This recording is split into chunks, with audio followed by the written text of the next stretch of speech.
Hi, this is Shirone, back with you again. I'd like to talk about some things today. Really interesting stories in the Bible that I like to talk about. And it always makes me think of something you can relate it to here on earth. You know that song that Mr. Rogers always sang, "Won't you be my neighbor?" I love that song. You get it in your head and it's just in there forever. He says, "I've always wanted to have a neighbor just like you." And so it gets me thinking about this story in the Bible about a neighbor. And this is just so fascinating to me. Let me read you this. This is from Luke chapter 10. There's a man that came to Jesus and wanted to know the answer to a very important question. This was his question. "Teacher," he's addressing Jesus, "what does a man need to do to live forever in heaven?"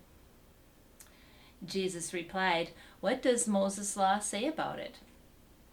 "It says," he replied, "that you must love the Lord your God with all your heart, with all your soul, and with all your strength, and with all your mind. And you must love your neighbor just as much as you love yourself." "Right," Jesus told him. "Do this and you shall live." However, the man wanted to justify his lack of love for some kinds of people. He wanted to justify himself. So he asked, "Well, which neighbors? Like, are there certain ones that you're not supposed to love and certain ones that you are supposed to love?" And I love Jesus' answer because so many times he answers a question with a question. So let me go on here. So the man saying, "Which neighbors?" Jesus replied with an illustration. "A man was going on a trip from Jerusalem to Jericho, and he was attacked by bandits and robbers. They stripped him of his clothes and money and beat him up and left him lying half dead beside the road. By chance, a Jewish priest came along." Now, a Jewish priest you would think would be someone that would help you, right? But when he saw the man lying there, he crossed to the other side of the road and passed by him. A Jewish temple assistant walked over and looked at him lying there, looked at him, but he passed by on the other side. In other words, purposely went around this man to avoid him. However, a despised Samaritan came along, and when he saw him, he felt pity. Kneeling beside him, the Samaritan soothed his wounds with medicine and bandaged them. Then he put the man on his donkey and walked along beside him until they came to an inn, where he took care of him all through the night. The next day he handed the innkeeper 2 $20 bills, or a day's wage, let's say, and told him to take care of the man. "If his bill runs higher than that," he said, "I'll pay the difference the next time I'm here." Now, Jesus says, "Which one of these 3 would you say was a neighbor to the victim that got beat up by the thieves?" The man replied. See, Jesus is asking a question, answering the man's original question with a question. The man replied, "The one who showed him some pity." And Jesus said, "Yes, now go and do the same," or "go and do likewise." Interesting. So the man was trying to justify himself by not wanting to love all his neighbors or help all his neighbors or have pity on them or compassion on them, not being merciful to them. And Jesus also said that the ones who are merciful are blessed. Blessed are the merciful, for they shall obtain mercy. So being unmerciful is really being selfish. It's being stubborn and immature, really.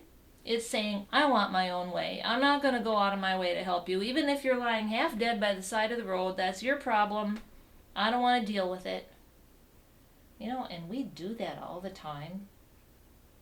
Have you ever been in the store and you see somebody 2 aisles over and you don't want to talk to them, so you quick go around the other way because you don't want to talk to them? You don't want to give up your precious time to have a conversation with somebody. It's like unmerciful is saying, I want my own way. But being unmerciful really holds us back from the blessings, because Jesus said, blessed are the merciful. And I like the word are because that is a present tense word. It's not blessed will be the merciful, but blessed are the merciful in the present tense. So there's blessings for us, and if we're not merciful, well, I guess we don't get the blessings.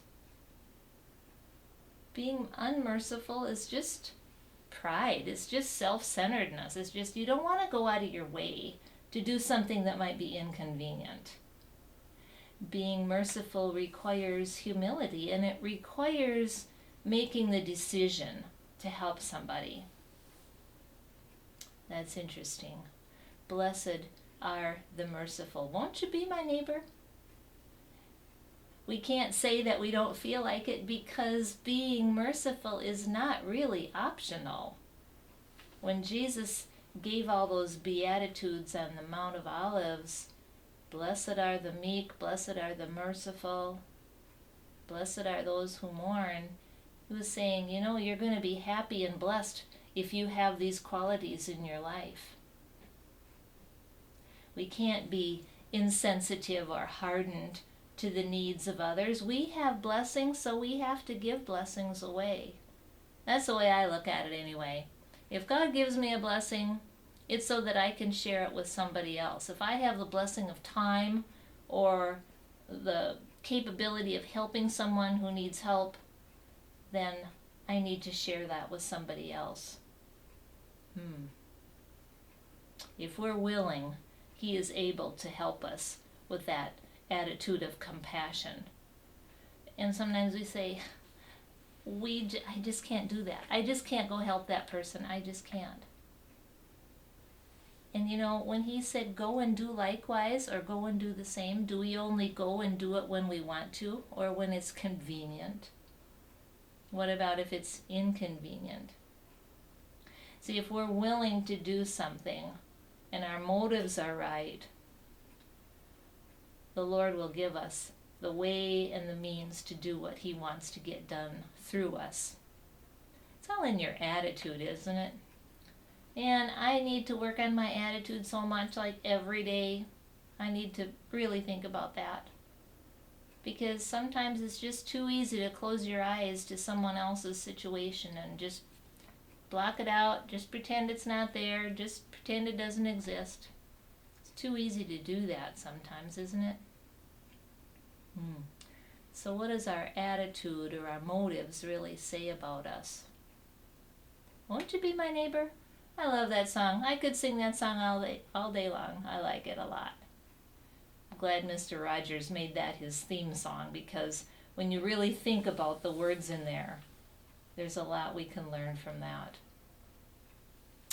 Well, I wrote a song called With Your Love, and I'd like to sing that for you. And I'd also like to say that these other songs I've done, Keep Your Eyes on Jesus and Every Day, and this one is called With Your Love. You can hear those in the finalized version on our YouTube channel. This is just kind of a rough idea, so you get the idea. So this is called With Your Love.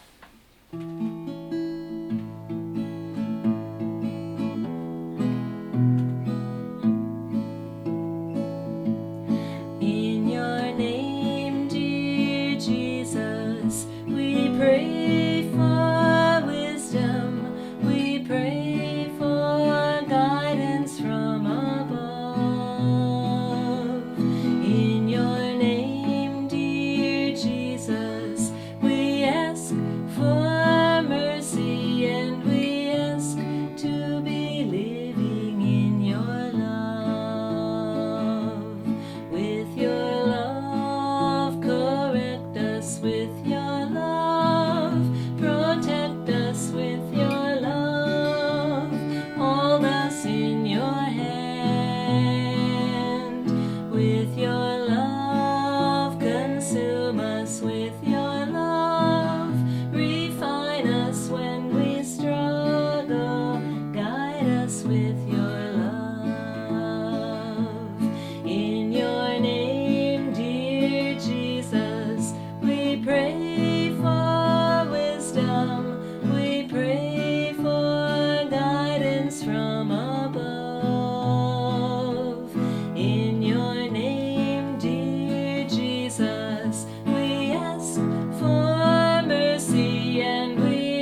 with your